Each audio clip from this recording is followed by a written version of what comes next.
Welcome to Ecologic for the month of October. Cool spell coming through. Beautiful time of the year for us. We should see some change in leaf color.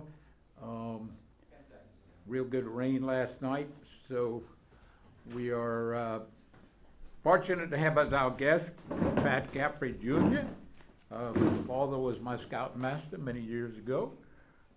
Served in the U.S. House Representative. His father served in the U.S. House of Representatives for 2 terms. And Pat is in the real estate business in Iberia and a longtime friend, an avid fisherman. In fact, he caught a few fish this weekend at Grand Isle. So, and Pat has a concern for a proposed $600 million levee that will cross Iberia Parish. So Pat, share with us some of the issues of this project. Well, Harold, let me give you a little bit of background, if I might, on how this came to be. The Iberia Parish Levee District, Hurricane and Protection Levee District, as they refer to it, was conceived, I'm not sure exactly when, I think about 2010. There was an initial election or a proposition proposal back in 2013 in which the levee district brought a combination millage and property tax to the voters to create or fund a tax that would allow this levee to be built, if you will. That proposal failed in 2013. Only earlier this year did I learn that another proposal had been brought to the legislature, this time as a constitutional amendment. A constitutional amendment which would have been put to the voters of the entire state of Louisiana, allowing the voters of the state, if I'm not mistaken, to vote on whether Iberia and several other parishes, coastal parishes, would have a property tax to fund the levee district. The proposal actually passed the Louisiana House of Representatives, then went to the Senate, where 2 senators, primarily 2 senators, Senator Fred Mills and Senator Brett Arland, were foresighted enough to realize that this should not be voted on by the entire state, and was successful in defeating that measure on the floor of the Senate. Hence, it has now come to a vote of the people of Iberia Parish through the Iberia Parish Council. This is where it is at this point. However, there's still many, many concerns, as Harold can tell you, not only in the construction, the placement, the maintenance, the operation. The list is long, and it's, I think, very premature, and Harold agrees with me. Harold, could you comment on what this some thing of the... is just it is in concept, and there are no permits, no approved permits. They have to have a state coastal zone permit, and they have to have a Corps of Engineers, 2 permits from the Corps. One is the River and Harbors Act that deals with navigation and maintaining free-flowing waters. And the other is a wetlands permit because they intend to dump spoil in the wetlands. This project appears to be protecting a very small area, although the brochure put on it implies that it protects everyone in Iberia Parish, which is a little bit ludicrous because Test Ridge is very high, it doesn't flood, and very little water ever goes north of the Test Ridge. In fact, during Hurricane Rita, the height of the lakes in Iberia Parish, north of the Test Ridge, only reached about 5.5 feet, which is about the same that it reached during the big flood of August 16.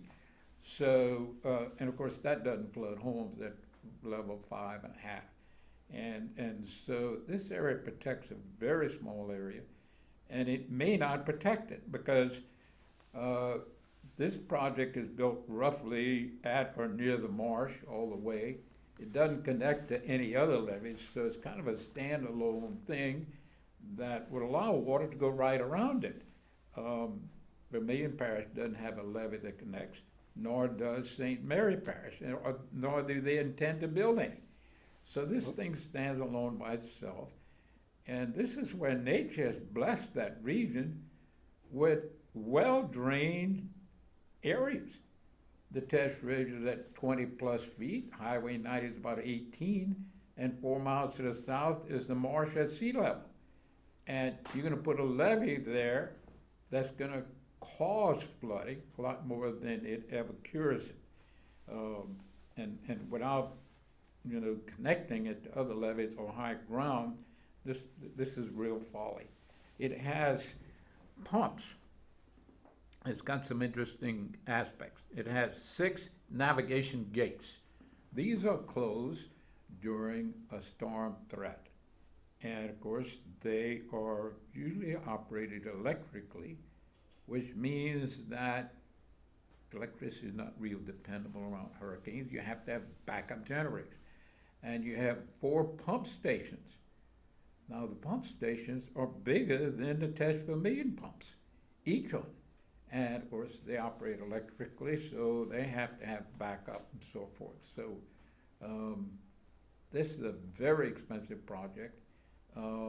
It would be, the brochure implies it's gonna save wetlands. That's purely nonsense, because it goes through the wetlands, digging a big, deep canal called the Borough Canal, from which they will dump the dirt and make the levee.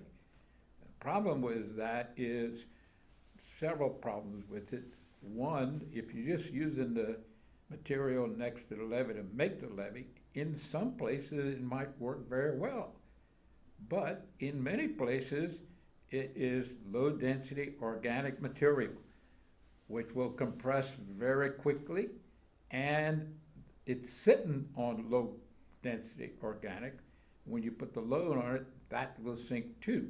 So the critical issue is maintaining the design height, and you can look at all the levee failures during Katrina, all through New Orleans and that whole region. All these levees failed mainly because the levees were misbuilt. They used on the 9th Ward area along the Mississippi River Gulf outlet. That was a major failure of the levee that flooded New Orleans. The design height of the levee is 18 feet, and it was built with the spoil material from the canal that carried the ships to New Orleans, the Mississippi River Gulf outlet. That material was low-density organic for the most part. Some places it's probably good material, but all you need is, if a chain is only as strong as its weakest link, a levee is only as strong as its weakest point. And entire sections of that MRGO levee was so low density that when the storm surge came with high salinity Gulf waters, the whole levees floated off. One section of levee had a hurricane fence on it, and the whole fence moved about a half a mile, and the fence was still on top of the levee. So this is the same kind of folly we're fooling with and spending mega millions of the property owners' money, most of whom will receive no or little benefit. People who live north of the Test Ridge, people who live north of Highway 90, north of 182, that's most of the people in Iberia Parish will get zero benefit, but they'll be paying a very dear price for it. And the likelihood of getting these permits is very slim and none. There'll be very strong opposition from the environmental community to say this is something's going to be detrimental to wetlands, detrimental to fisheries, detrimental to wildlife in a lot of ways, and we would push for an entire environmental impact study on a project of this magnitude, which we feel we can get one way or another. And of course, if we refused on that, we can proceed legally on that. So, not likely if permits would ever be issued for this kind of project. Harold, can I ask a question? Sure. One of the things that I find very puzzling about this whole levee system is that back in 2016, August, when Iberia Parish flooded very badly, St. Martin Parish flooded very badly, Youngsville took a huge amount of water, suffered a tremendous amount of loss. Iberia Parish drained very quickly. I drove the Saturday of that rain event. I needed to go to Sycamore. Now, Highway 90 was closed, 182 was underwater, Highway 14 was closed. I drove to Bridge, then to Parks, crossed the bayou at Parks, drove on the Tesh Ridge to the road to Sycamore at Lydia. I drove 60 miles an hour the whole way, and Lydia wasn't flooded. None of that was flooded, you know. Well, And so this was the worst flood you can imagine. You had 34 inches of rain in at the Iberia Airport, and it stayed dry. So here's my question. Iberia Parish drained extremely well. We have no levee system in place. I was visiting with two farmers shortly before I came here, and I told those guys, I said, you know, the reason that we have such a fantastic drainage system is two reasons. One, the Iberia Parish Public Works does its job, and secondly, the farming community for over 100 years has continued to perfect and maintain a superior drainage system for Iberia Parish. no question about it. They have Why do we want to destroy that? Yeah, you're going to put farm crops at risk. You know, a levee work, it's a dam both ways. So you worry about It's a the double-edged storm surge. sword. Yeah, absolutely. It will cause, and that's why they're putting in these very large pumps, because during a hurricane, you may have the storm surge and rain. And the storm surge is going to come at you, and maybe this levee will protect it, but you're getting rain coming downhill from the Tesh Ridge right against this levee. So what happens if you have an incredible storm surge and a tremendous amount of rain, and where do you pump the water when the water's already at the top of the levee, of both sides? On both sides. No, Where do you pump it? Yeah, and it's followed, I think, the brochure put together implies that this would protect all of Iberia Parish, which is, you know, Iberia Parish goes all the way across the Caffery Basin. And, you know, Marshall Island is part of Iberia Parish, and to say it protects the whole parish doesn't make a lot of sense to me. Harold, And you know, this brochure says it will preserve wetlands. That's, you know, it'd probably destroy 1,000 acres of wetlands or more in the bar pit they built. And, you know, they're not gonna put this levee on high ground. They're gonna put it, you know, out in the marsh. or now, Harold, close to it. since you admitted earlier that you and my father were in the Scouts in the early 1950s, correct me if I'm wrong, the only time the city of New Iberia has ever flooded was in the flood of 1927. And that water came from the Caffery Basin, Absolutely. not from the Gulf of Mexico. That's right. And during this flood, I kept track of those records. The flood stage in Iberia, downtown New Iberia, Lou Street, is around 9-foot elevation. It's 10 in Lafayette. And you only got to 5.8 in New Iberia during this August flood of 16. Lafayette had 18-foot water. And Lafayette flooded like the dickens. But the Tesh, you know, doesn't receive water, and it's a high hill on each side, and it drains, the north side drains into the Schoeffler Swamp, Lake Falls Point, and so forth, and the south side drains right into the marsh. So you're blessed with very adequate natural drainage in the system. The hurricane is a thing. One of the things that we have dealt with over the years was the removal of the Point of Fur reef between Marsh Island, which is in Iberia Parish, all the way to Point of Fur. The removal of that reef raised storm surges in Iberia and all the parishes from Bayou Lafourche to the Calcasieu, around 8 feet. That's a real problem. And that could be resolved for a lot less money than $400 million. You could restore those reefs, you build those reefs with riprap for about $1 million a mile, and it's 30 miles. So, you know, that would restrict storm surges and the channel capacity to carry those storm surges inland. That's not my thoughts. That was Dr. Ben Christensen, who spent a week with us who went on field trips to that reef area and came back convinced that removal of that removal would bring in much higher levels. So that would save a lot more than a big levee. Let's see. You on the air? Can we help you? Yes, do something with the volume on your program. I'm trying to watch the discussion on the hurricane protection levee here in Iberia. All right, we'll try to get it turned up. Yes. Thank you for that comment.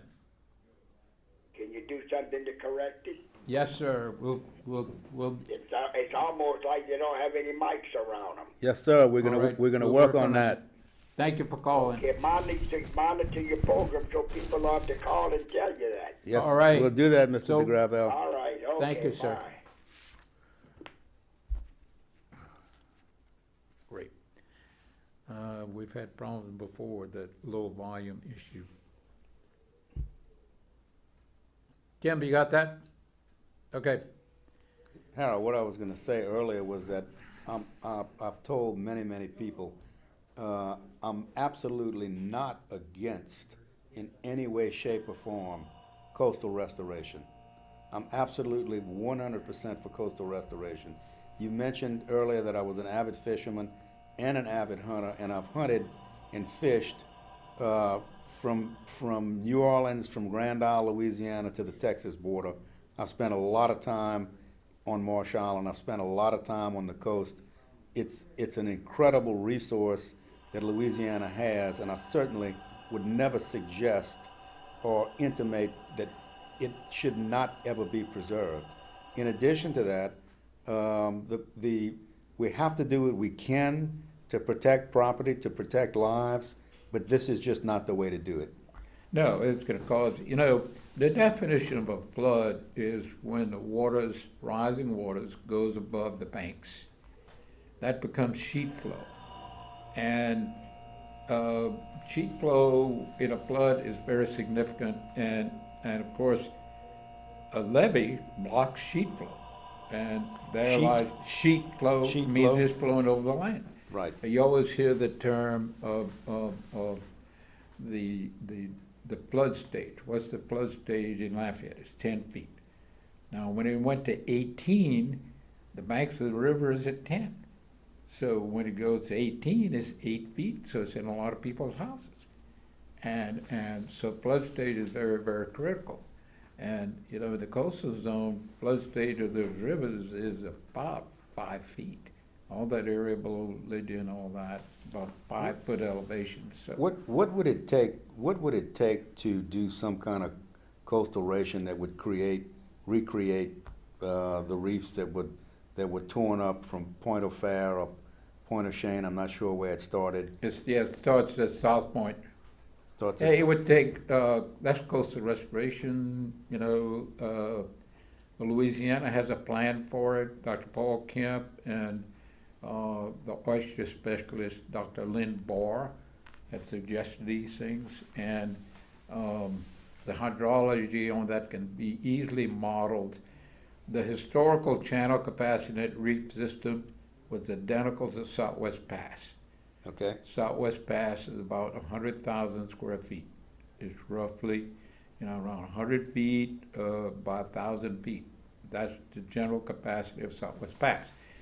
And the Point O'Fair Reef, in the minimal openings it had historically, was the same as Southwest Pass, according to Dr. Christensen, who studied it. Now you dredge away all the reefs, and your channel capacity is around 4 to 5 million feet. That means how much water can pass through a channel. I got you. And that's what raises storm So surge. what the reefs did with the What with the the reef barrier- says was a barrier. That is, each little oyster shell sticking up is like a little paddle. it restricted the It water flow coming restricted in. the flow, and it was out of the water. It was subaerial. People played baseball and football on these reefs. White Shell Reef, they would park the seismic barges behind it, and people were playing baseball on it. And the same with Eugene Island. Eugene Island was a big Coast Guard station. It must have been about 30 acres. And, they allowed the shell dredgers to dredge all around it, 40 feet deep. Shell Keys was the same thing. Shell Keys was about 3 miles long. It was about 5 feet out of the water where all the pelicans nested. It was such an important nesting ground for pelicans, it became the Shell Keys National Wildlife Refuge. And the folks right here in Lafayette permitted in the U.S. Fish and Wildlife Service, allowed them to dredge 50 yards from Shell Keys to a depth of 40 feet. And of course, the storms came and pushed the shells into the hole. Well, And so, but over time, all this happened, in the 70s, 80s, 90s. I think you and Those Dr. holes have filled. Donald Pompey, Dr. Richard Martin, Hayes, Dr. Martin de Gravel, Martin de Dr. Don- Gravel, all of that. We fought this for 9 years. So, but those holes have filled now, and an important aspect of that dredging was that when they dredged up the muck and the shells, only the larger parts were retained. The smaller material went right through the screens Right. and ended up back on the bottoms. So it's still a pretty solid bottom to put material. And for that to succeed, that would have to be investigated. But you can't sit rocks and debris on, a very, soft, mucky bottom. So I think a lot of that nature is somewhat replenished and restored. They're not reefs, but they're solid bottoms that would accommodate waste rock and waste concrete, waste brick, all those things go down, and then there's adequate oyster spot in the region, those oysters would reattach and so forth. So that wouldn't have, if you restricted the channel capacity to the same what it was historically, you would reduce levels in Iberia Parish by 7 feet, which means you'd have very little flooding. Harold, I'm looking at this cost estimate put out by the Levee District. The initial estimate was $524,798. Then there's a contingency estimate of $655 million. And this booklet is a year or two old. I'm not sure exactly how old it is, but I would be willing to bet that the cost is going to be at least $655 million, maybe more than that, maybe $700 million. Who knows at this point? If a recreation of the barrier reefs, which would benefit and serve the purpose much better than this levee system would, what do you think that could be done for? You have any Around idea? 60 million. 60 million as opposed to 600 million. Right. So a tenth of the cost Yeah. with And 50. it would be done with, coastal restoration funds. The project is already in the works. We need a little more political push behind it. A lot of folks want to build land, especially if they got oil wells on it, so they tend to have a lot of political push. But this is not about oil wells. It's about, protecting homes and highways and bridges and it's restoring what nature already gave us.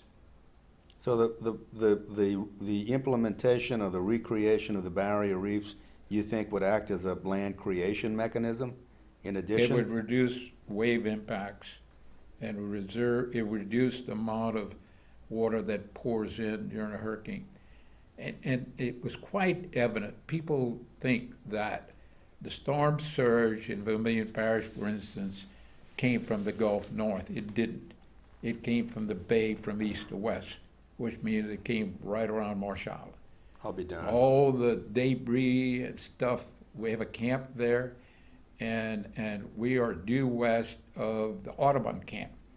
Well, all the Audubon tables and picnic tables and everything were on our hunting lease 5 miles to the west, straight west. Had it come from the Gulf, all that stuff would have gone north. Correct. Into All the the bay. shrimp boats that ended up on the land at Intercoastal City, they were all going from the east to the west, and which means that storm surge was coming around Marsh Island, right across the bay. It didn't come from Chineritig and all of that. So and that needs to be a computer model with hydrologists who know what they're doing, and they can figure this out. And, you know, Would it also benefit more than one parish? of course, it would it benefits everything from LaForce to Calcasieu. For 60 million as opposed Yes. to spending 655 million in one parish? Right.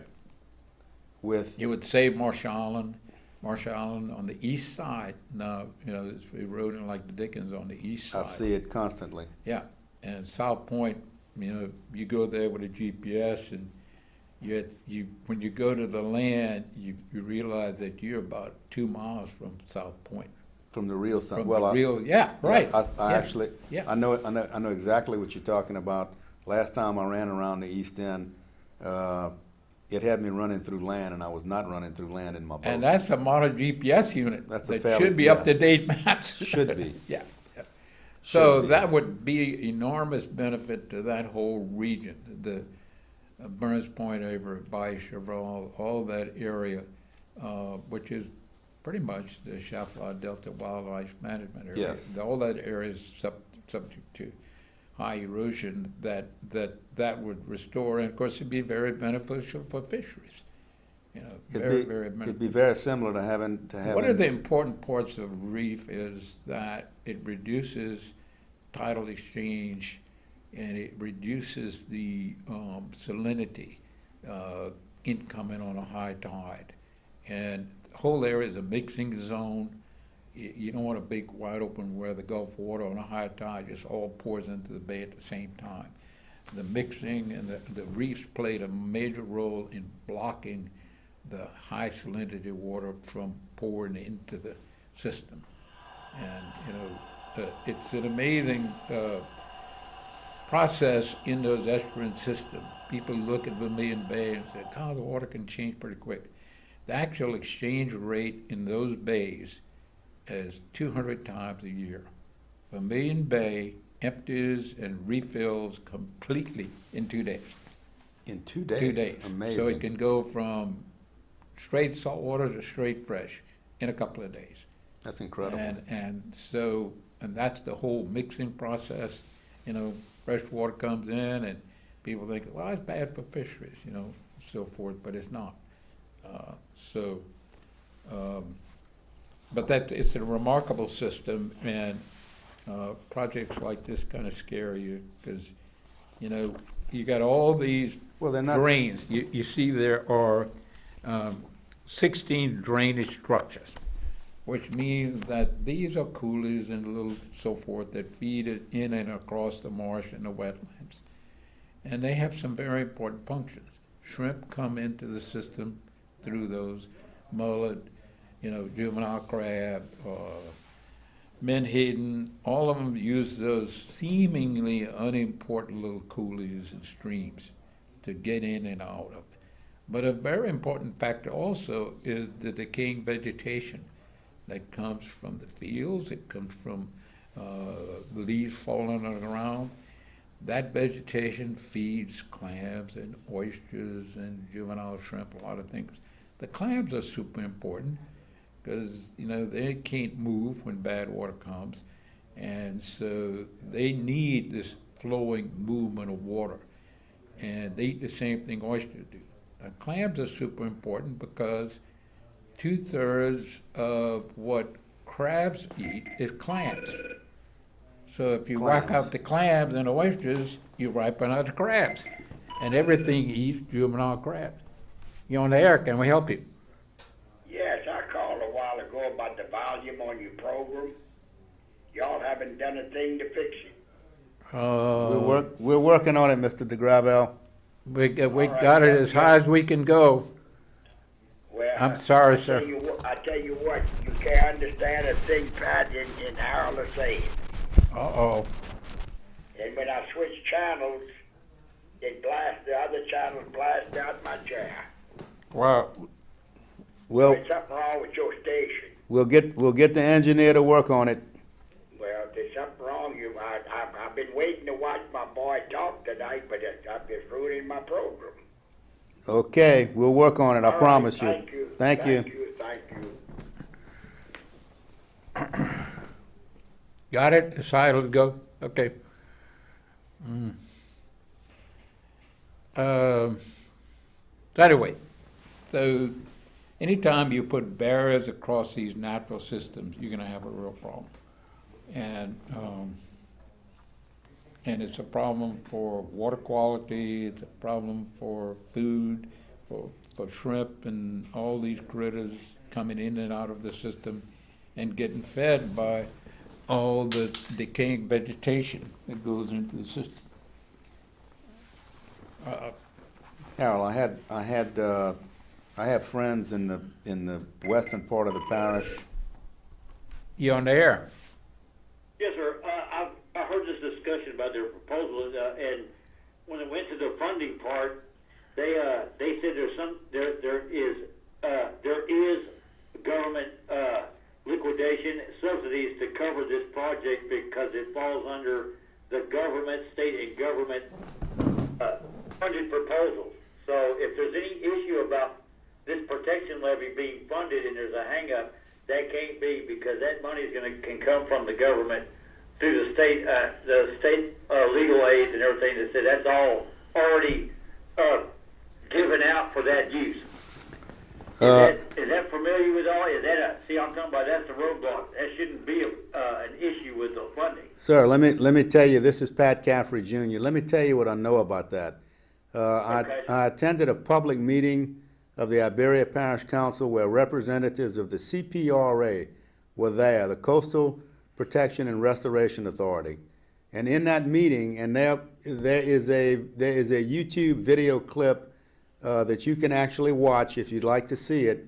One of the gentlemen from the CPRA actually not admitted, but expressed to the council that there was no guarantee that the federal government would have money to do this. There would be no guarantee that the federal government, or the state government for that matter, would actually have money to fund this project. You can look at the video, don't take my word for it, please don't. In addition to that, the CPRA group also said, when asked by an Iberia Parish councilman, if we would have to compete for this money every year, and he said, yes, sir, you would. So at this point, the state of Louisiana has very, very little money to fund anything. If I'm not mistaken, the budget is in $1 billion shortfall as we speak. That's not likely to change anytime soon, although I hope it will. I hope they'll close that gap. But Mr. Schoeffler was telling me only yesterday there was a large article that appeared, and I believe the Advocate, that said the CPRA's budget had almost been cut in half. So there's no guarantee from either the state or the federal government that this project will be funded.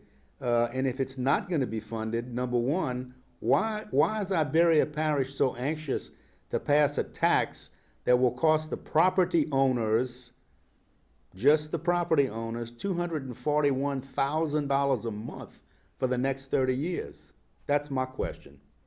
Yes, sir. You know something? This was something I read online also, this very subject about the funding. They said that funding is already allocated. That's the words they use. It was already allocated to be used. If you have to go the small tax, I mean, I know it's a shame. I appreciate your comment. I was going from what I read and have been following up on for the last 3 years. Sir, I don't know what money would be used. let me say, whether something it can be allocated, but whether they actually have it or not is another story. Okay, so I'll buy that from you, sir. I did read that, and I wanted to know from you the poop deck on that. I appreciate it. Well, and listen, I'm not the be-all and end-all to this discussion. I'm only telling you what I heard the representatives from the Coastal Protection and Restoration Authority say. You can watch it for yourself. It is recorded. Don't take my word for it. Watch it for yourself. But what my concern is that, like Mr. Schoeffler said earlier, you know, there are many steps that have to be taken before a project of this magnitude can even begin to get off the ground. There's environmental impact studies that'll take a couple of years. 3. There are core permitting. The chairman of the Iberia Parish Levee District said in this public meeting, he said, well, the Corps is not really involved. All they do is issue the permits. Right. And I said, all they do is issue the permits? Well, Right. I think that's a pretty substantial involvement. That's where not if- automatic at all. Well, if they decide not to issue the permits, the project doesn't move forward. Now, Right. now let me ask you There's this. a hurricane protection levy. They said this has to pass somewhere, no matter how we fund it. I read that. No matter how we get the fund, we have to pass it. I Well- appreciate your time, good sir. Thank you very much, and I appreciate you calling Thank you in. for calling, sir. Okay. I think Harold, there's a tremendous amount of misinformation. Santa Claus is gonna build that levee field. A I tremendous don't amount know of where the federal misinformation. government certainly won't build it.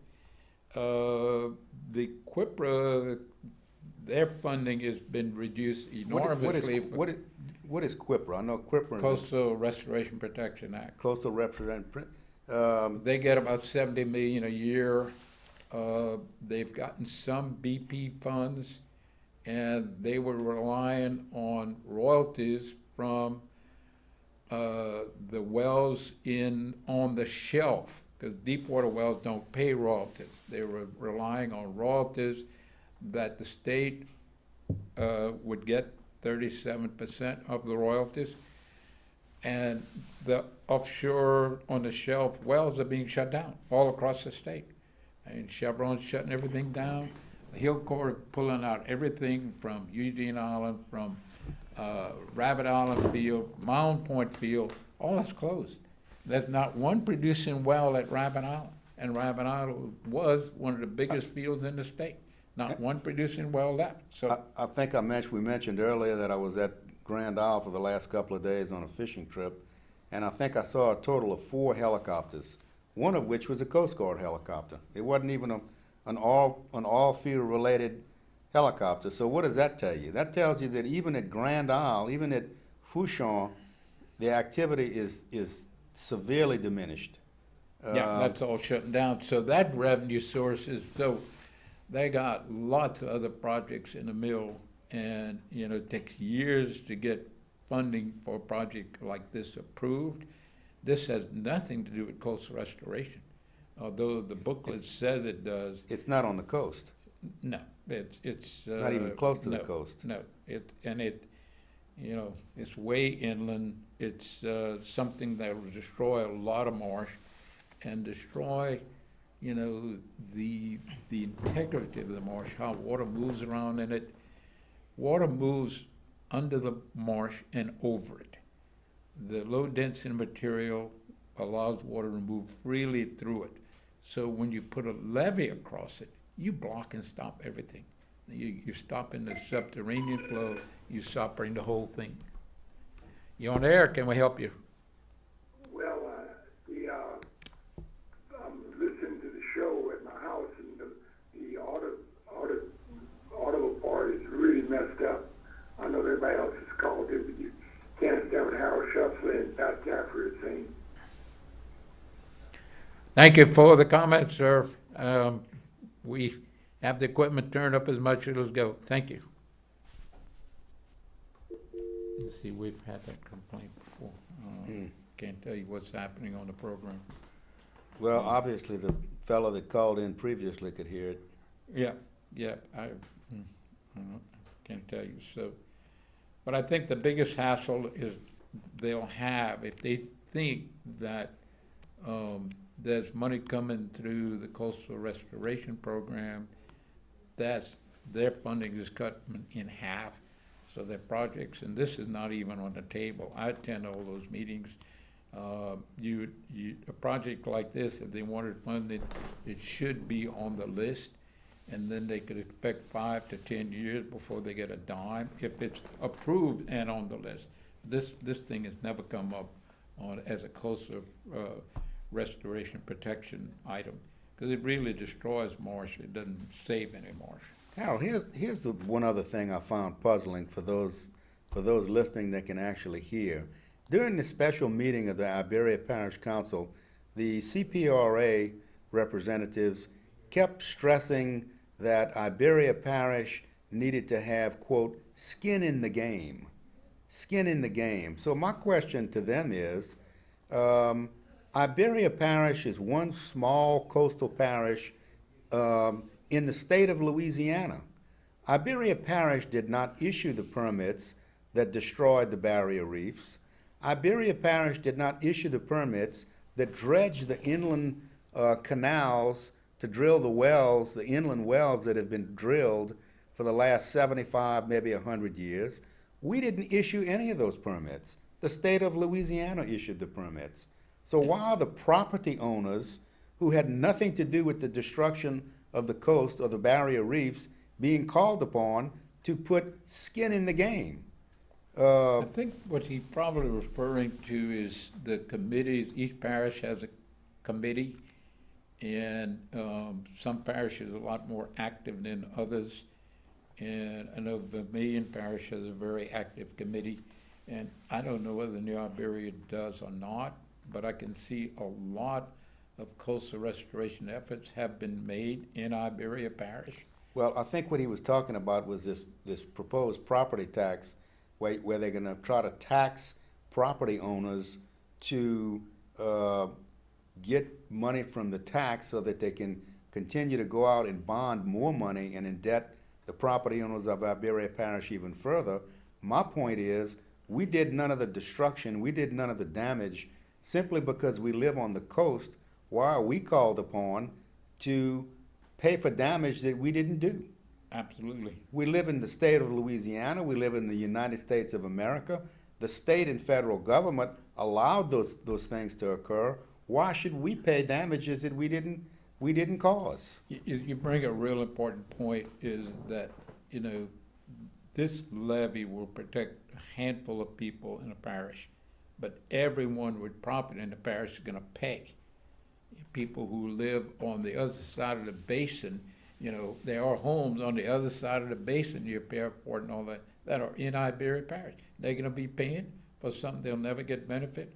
The people who live north of Highway 90, none of them get any benefit from this thing. This is, you know, and they're all gonna be paying. It's a very unfair, unrealistic. And let me make one other point along those lines. In addition to property tax, a lot of people don't realize that property includes, and it says in the language in the proposition, property includes any property that is taxable by ad valorem tax. That includes businesses, that includes furniture and fixtures, that includes inventory. If a fellow owns a pipe yard and has $1 million worth of pipe sitting in his inventory on January 1, that's taxable. Wow. That's taxable. So now we're gonna penalize small businesses, to try to pay for something that none of us created or caused. So I think that's very unfair. And anytime you raise the price of doing business in your parish, people are very aware of that, and they go to the path of least cost and least resistance. They're gonna go to where it costs, where the property taxes are less. And Absolutely. the cost of doing business is less. Absolutely. It's something that can't be I just- ignored. And when I look at, you're gonna have these 16 drainage structures, means they open and close. You have navigation gates, they have to open and close. You have 4 pumping stations. All of these things require maintenance. And the pumping stations, each of which is larger than the test for a million pumping station. Test for a million pumps at 1,600 cubic feet per second. Each one of these pump at 1,800 cubic feet per second. These are humongous pumps. And it's kind of curious how you're gonna pump out an area that the water can just go around. You know, this is, it doesn't make sense to me. If you circle an area, all the rainfall falls in it, has to pump out. And that's what you have in St. Mary Parish.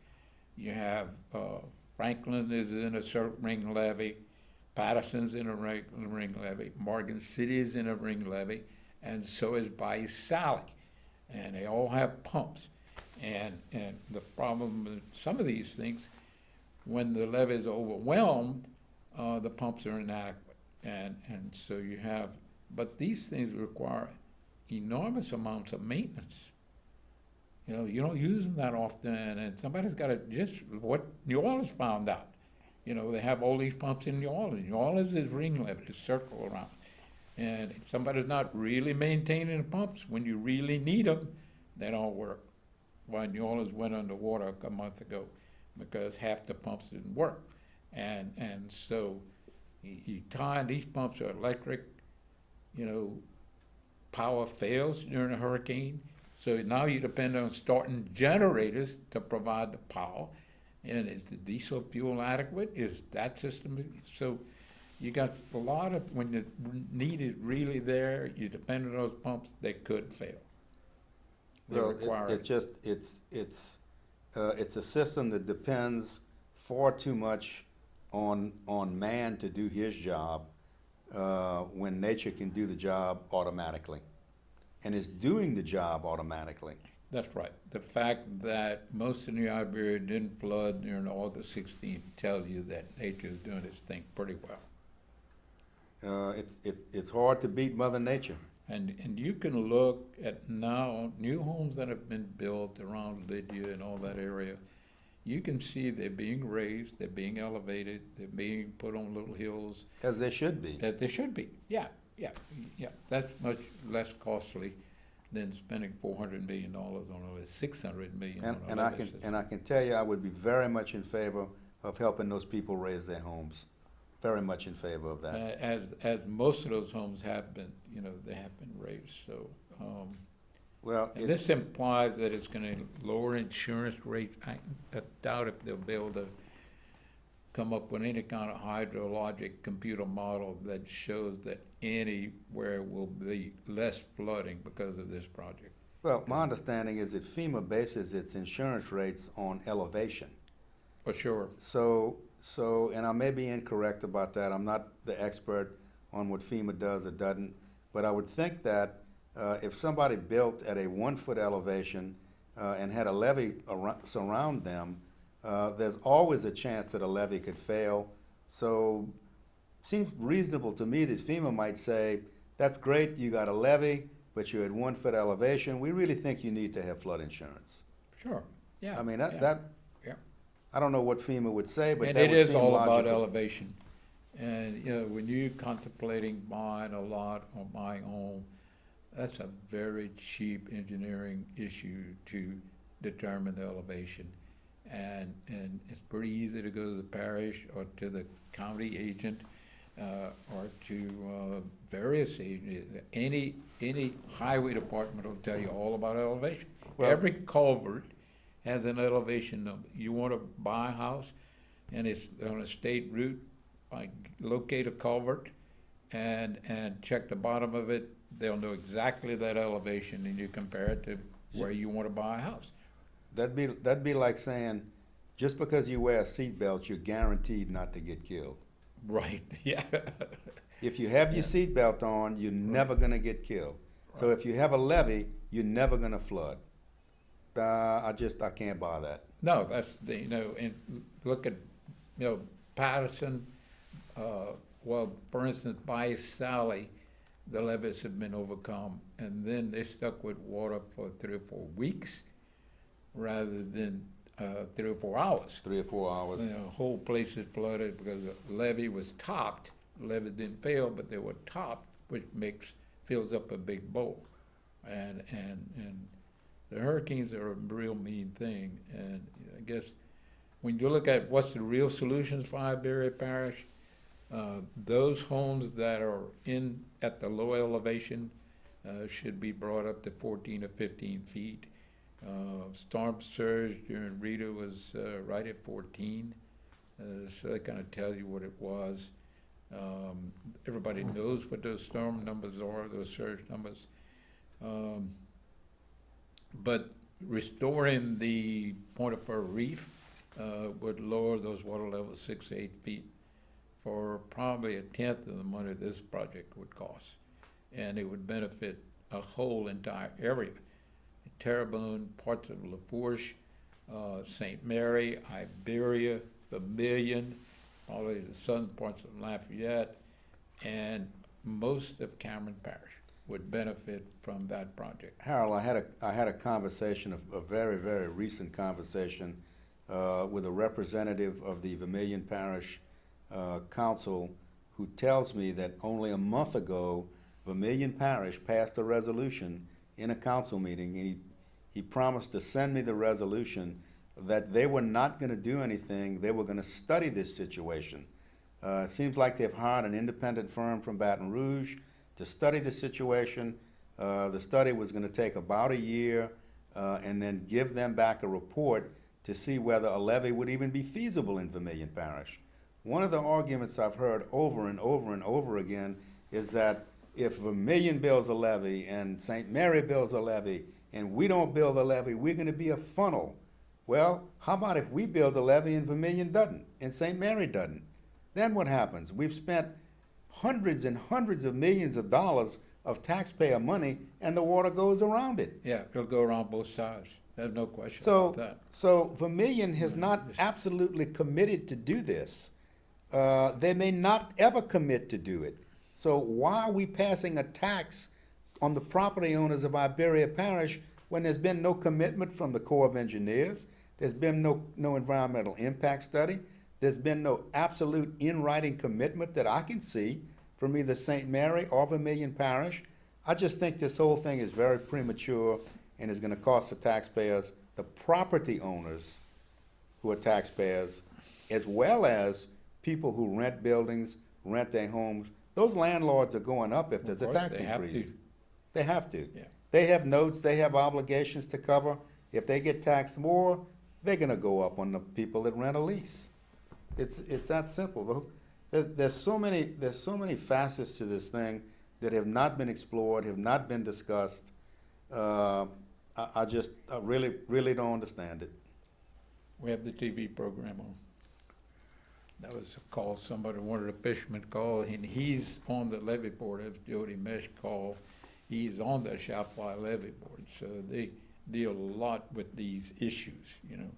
And I think Iberia Parish is very much still part of the Schoeffler levee board system. They absolutely are.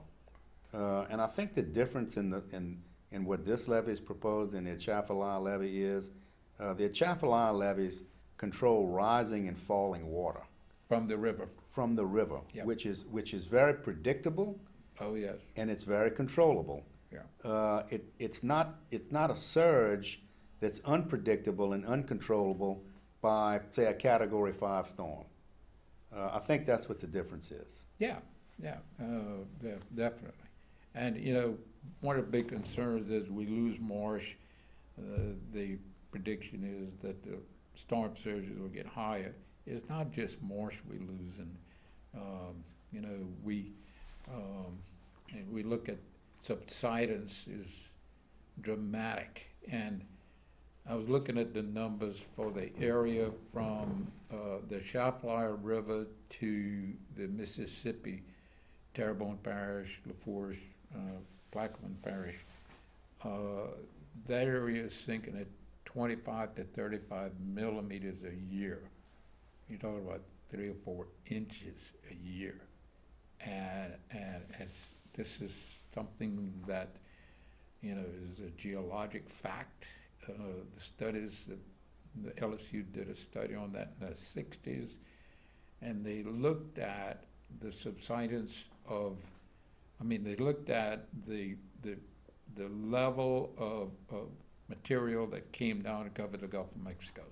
In 30,000 years, we have 30 feet of deposition throughout the Gulf, average. In the coastal zone of Louisiana, from Highway 190 to the continental shelf, in those 30,000 years, is 670 feet. And so it's, geologic terms, it's very recent and is very much in a process of consolidation. Now, what was offsetting that was more material kept coming. Right. But the material's not coming anymore. We have dammed off every river, every significant, in the Mississippi distributary system, we have 6,000 major dams. So there's no sediment coming down. Well, let me relate that back to something you said earlier about nutrients in the way of decaying vegetable matter and decaying leaves. All of that decaying matter that goes out through these small channels in a very small way is helping to build coast. That is 1/3 of the coast is decaying vegetation. Now, So- when you block it and impound it, you lose 90% of your vegetation. So you generally lose all that. When you close up the bayou, you are killing all your vegetation.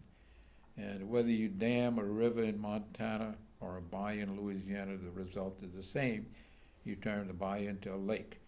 Now, when you do that in Montana, the rocks and the sand and all hold it together pretty well. It's not going to get much bigger than what it does in Cactus. But in Louisiana, we have very fragile material that washes away when you turn the bayou into a lake. So all of we've done that. So, thank you, Pat, for being here and bringing us thank you. information. Thank We're you, at the end of Harold. our program, and we're sorry our voice system wasn't as loud as some people need to hear, and we apologize for that. So, I just want to add one other comment if I can, if I could urge and request all of the Iberia Parish residents to please vote no November 18th against this tax and this bad proposal for a levy system that'll do more harm than good.